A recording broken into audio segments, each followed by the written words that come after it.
Audio Jungle.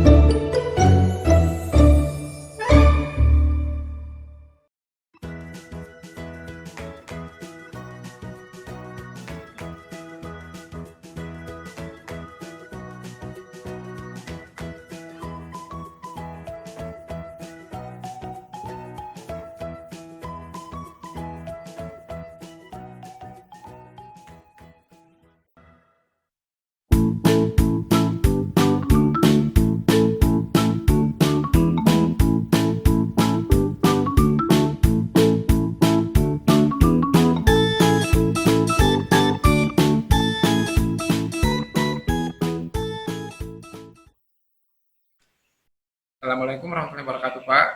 Waalaikumsalam warahmatullahi wabarakatuh. Gimana kabarnya, Pak? Alhamdulillah baik. Syukurlah, Pak ya. Mohon maaf, Pak. Mungkin untuk kali ini mungkin saya minta waktunya sebentar. Kebetulan juga ini kan kami ada sebuah tugas di guru penggerak nih, Pak. Dan sekarang itu disuruh untuk mewawancarai beberapa kepala sekolah, Pak. Jadi salah satu alternatif yang saya pilih adalah Bapak sebagai kepala sekolah SD 006 Sebuku, Pak ya. Oh iya. 004 Sebuku. Ya, baik Pak. Mungkin sebentar itu kita akan banyak bertanya mengenai pengambilan bagaimana Bapak bisa mengambil sebuah keputusan dari kasus yang ada yang Bapak temukan di sehari-hari di sekolah.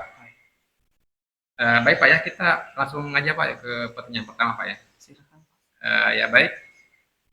Selama ini Pak, bagaimana cara Bapak itu dapat mengidentifikasi sebuah kasus-kasus yang merupakan dilema etika atau bujukan moral, Pak? Ya, pertama kita identifikasi terlebih dahulu. Ya. Apakah itu bujukan moral atau Dilema etika. ya dilema etika. Kita akan identifikasi menurut pengertian dilema etika atau bujukan moral itu sendiri, di mana dilema etika ini artinya kita diperhadapkan dengan dua kasus yang sama-sama benar. Ya.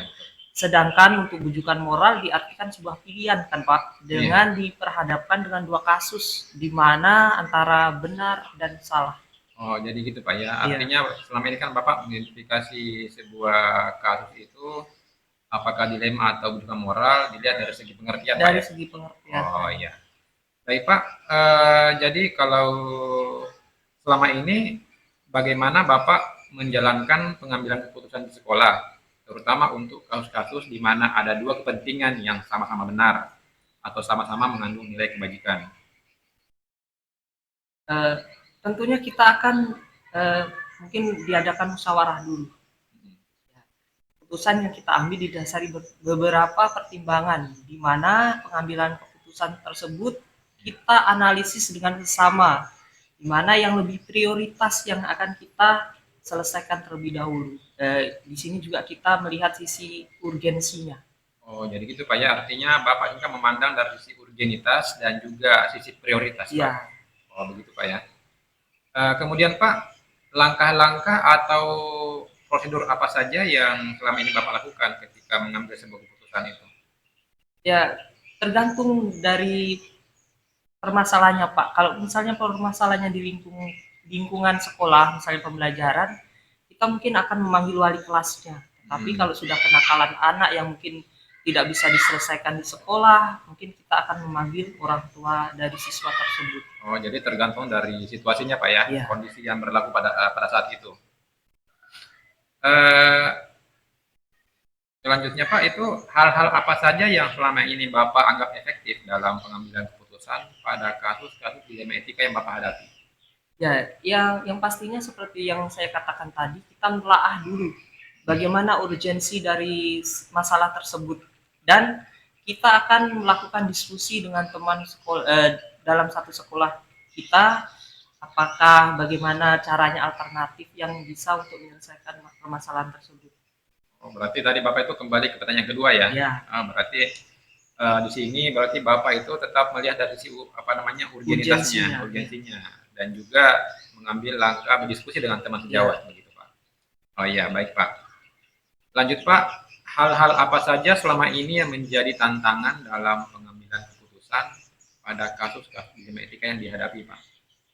Ya, itu tentunya kalau masalah seperti ini tidak terlepas dari teman kita sendiri, di mana terkadang dalam mengambil keputusan itu kita terlihat mengistimewakan salah satu teman. Pada ini yang membuat kita kesulitan dalam mengambil keputusan dilema etika ini. Jadi itu Bapak mungkin takut ya kelihatan Ya, bilang berat sebelah berarti ya. berat sebelah. Artinya harus memang sebuah keputusan yang harus betul-betul diberi apa namanya Di, ditelaah ya, ya, ditelaah dan dilandasi dengan musyawarah yang musyawarah ya ya. Ya, baik Pak. Kemudian apakah Bapak memiliki sebuah tata cara Pak ya ataukah jadwal tertentu dalam sebuah penyelesaian kasus dilema etika? Apakah ketika menghadapi kasus tersebut, apakah Bapak langsung menyelesaikan di tempat atau memiliki sebuah jadwal untuk menyelesaikannya? Bentuk atau prosedur apa saja yang Anda jalankan, Pak? Ya, kalau semisalnya itu masalah bisa kita selesaikan langsung pada hari itu, maka kita akan selesaikan di hari itu juga. Tetapi kalau misalnya itu membutuhkan eh, musyawarah atau pengambilan keputusan yang lebih mendalam, seperti contohnya pada proses penjadwalan kenaikan kelas, maka kita akan melakukan rapat untuk mengambil keputusan tersebut. Oh, Karena itu saya anggap itu adalah situasi yang cukup serius. oh gitu Pak. Berarti ketika Bapak mengambil keputusan itu kan bisa aja terjadwal tidak Pak ya? Ya, Artinya kalau ringan-ringan aja berarti Ya. langsung pada keputusan saat itu. Sementara kalau ya situasinya agak serius atau berat berarti ada penjadwalan Pak ada ya? penjadwalan. Oh iya baik Pak. Adakah Pak seseorang atau faktor-faktor apa saja selama ini yang mempermudah atau membantu Bapak dalam pengambilan keputusan dalam kasus-kasus dilema etika itu Pak sendiri Pak? Tentunya kita akan melibatkan stakeholder yang ada di sekolah kita sendiri, guru-guru, komite, dan orang tua. Oh, berarti melibatkan guru maupun orang tua murid Iya. Pak ya? Oh iya Pak. Terakhir Pak ya, terakhir dari percakapan kita kali ini, dari semua hal yang telah disampaikan di atas Pak, sebelumnya tadi Pak, Ya. kira-kira pembelajaran apa yang dapat Bapak petik dari pengalaman Bapak dalam mengambil keputusan dalam dilema etika ini? Tentunya kita lebih mendapatkan wawasan, lebih bisa bijaksana dalam menganalisis sebuah permasalahan untuk dijadikan sebuah pertimbangan dalam menentukan solusi. Oh, jadi gitu Pak ya, artinya bisa mendapatkan sebuah wawasan bagaimana cara Bapak bisa lebih bijak lagi ya, dapat menentukan sebuah keputusan yang nantinya dianggap sebagai solusi yang tepat bagi yang ditemukan. Ya baik Pak ya, luar biasa Pak atas wawancara kita pada pagi hari ini dan luar biasa pula juga artinya paparan dari Bapak. Saya sebagai guru-guru Pak sangat mengapresiasi atas apa yang telah Bapak sampaikan saat wawancara tadi. Dan mudah-mudahan di lain kesempatan kita masih bisa menemukan bertemu Pak ya. Artinya kita bisa membicarakan lagi hal-hal yang lain lagi Pak. Dan mudah-mudahan apa yang akan kita harapkan ke depan bisa tercapai. Baik Pak ya, makasih banyak Pak atas waktu yang diberikan. Sama-sama Pak. Ya, makasih banyak Pak ya. Ya, assalamualaikum warahmatullahi wabarakatuh Pak. Waalaikumsalam.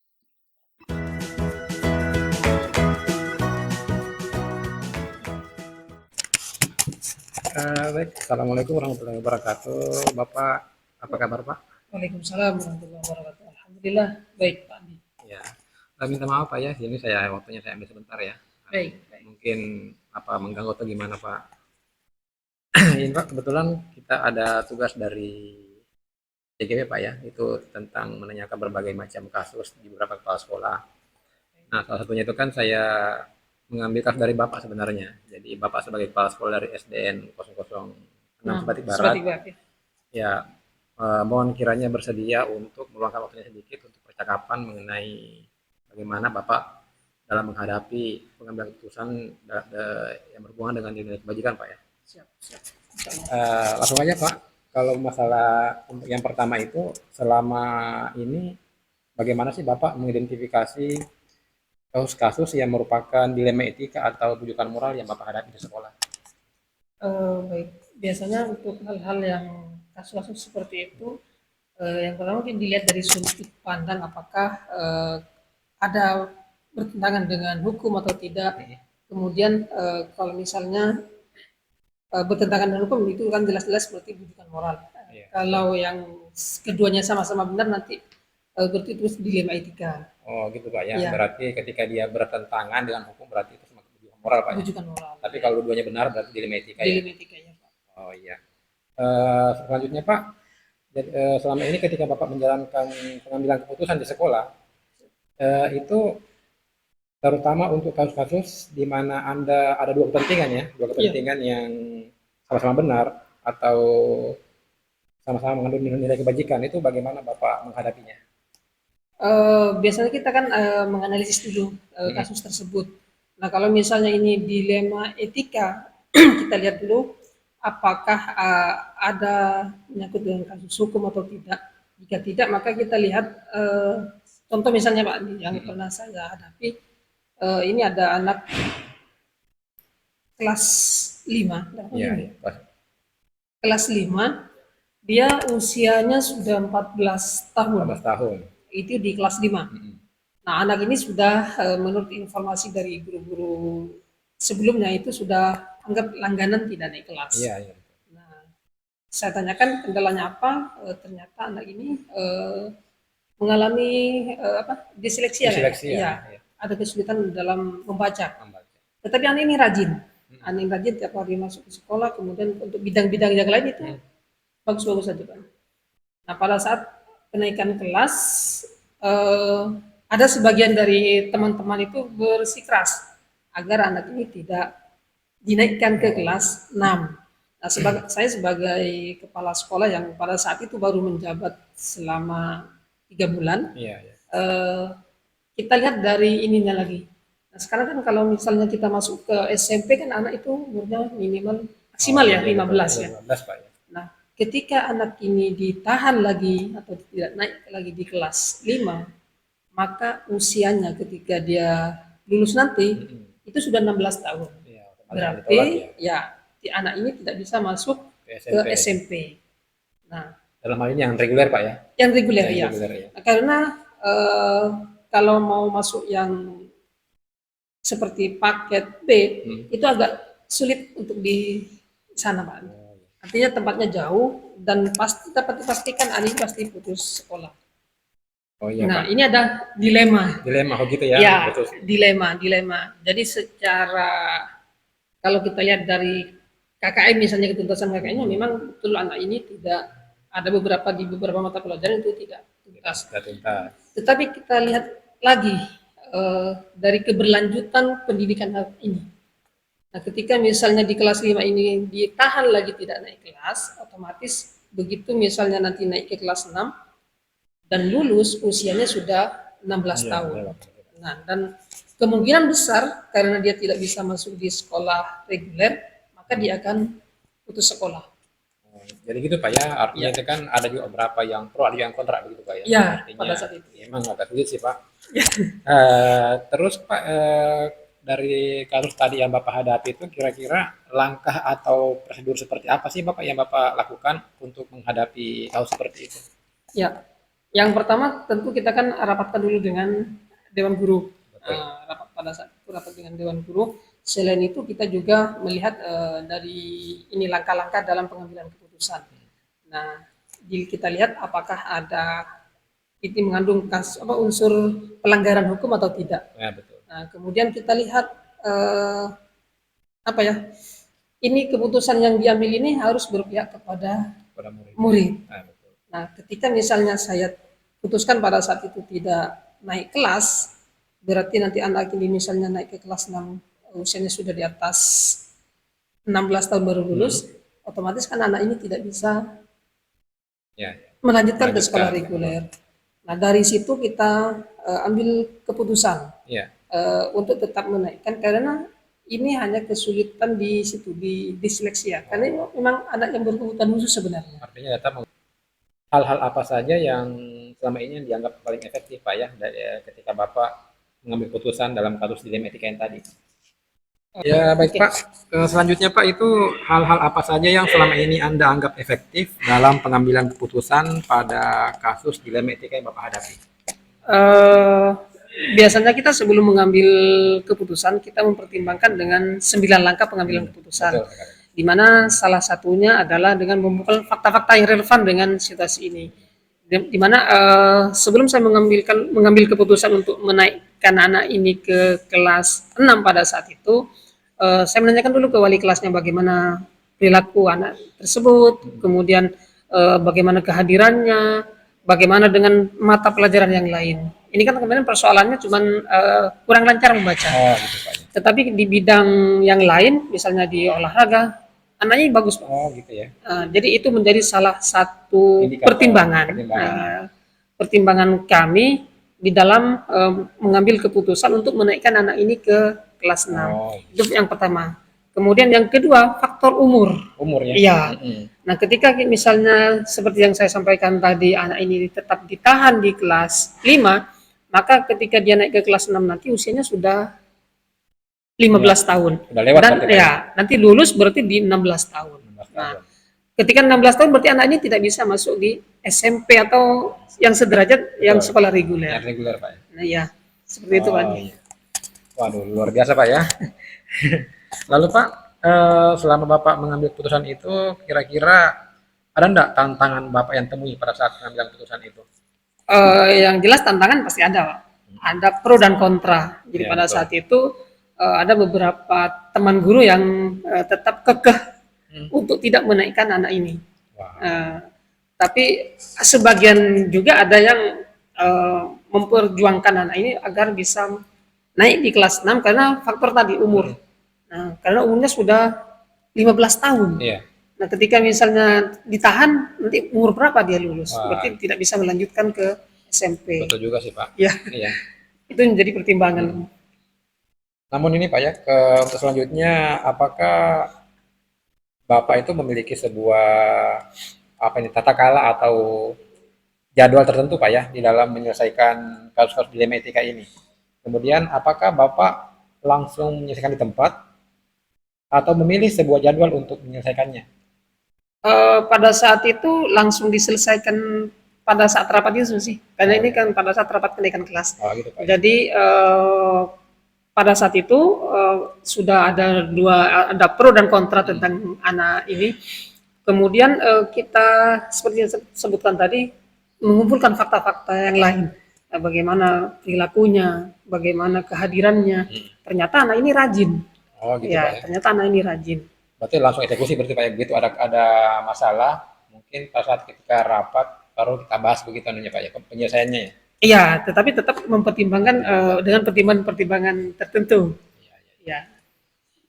Kemudian Pak, dari pengambilan keputusan yang Bapak hadapi itu ada enggak seseorang atau faktor lain yang berperan penting dalam mempermudah Bapak mengambil keputusan itu? Jelas ada Pak, yaitu di rekan sejawat, terutama di wali kelasnya. Wali Kan kelas. wali kelas yang lebih tahu banyak tentang anak ini. Jadi informasi-informasi itu kita gali dari wali kelas bagaimana tentang sikap perilaku anak ini.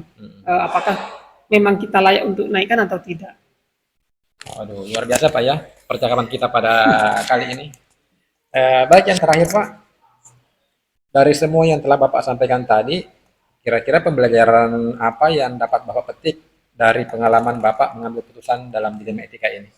Iya, tentu tidak mudah Pak Andi untuk mengambil sebuah keputusan, di mana keputusan ini mengandung dilema etika. Di satu sisi, kalau kita mengacu ke peraturan-peraturan sekolah yang sudah kita buat atau kita tetapkan di dalam kurikulum, Ya. kan di situ sudah ada aturan, misalnya ada 2 atau 3 mata pelajaran yang tidak mencapai KKM, maka anak tersebut tidak bisa dinaikkan kelas. Tetapi di sisi lain, kita juga merasa kasihan terhadap anak ini, keberlanjutan pendidikan anak ini. Karena anak ini punya keinginan yang kuat, ya, keinginan yang kuat untuk melanjutkan pendidikan ke jenjang SMP.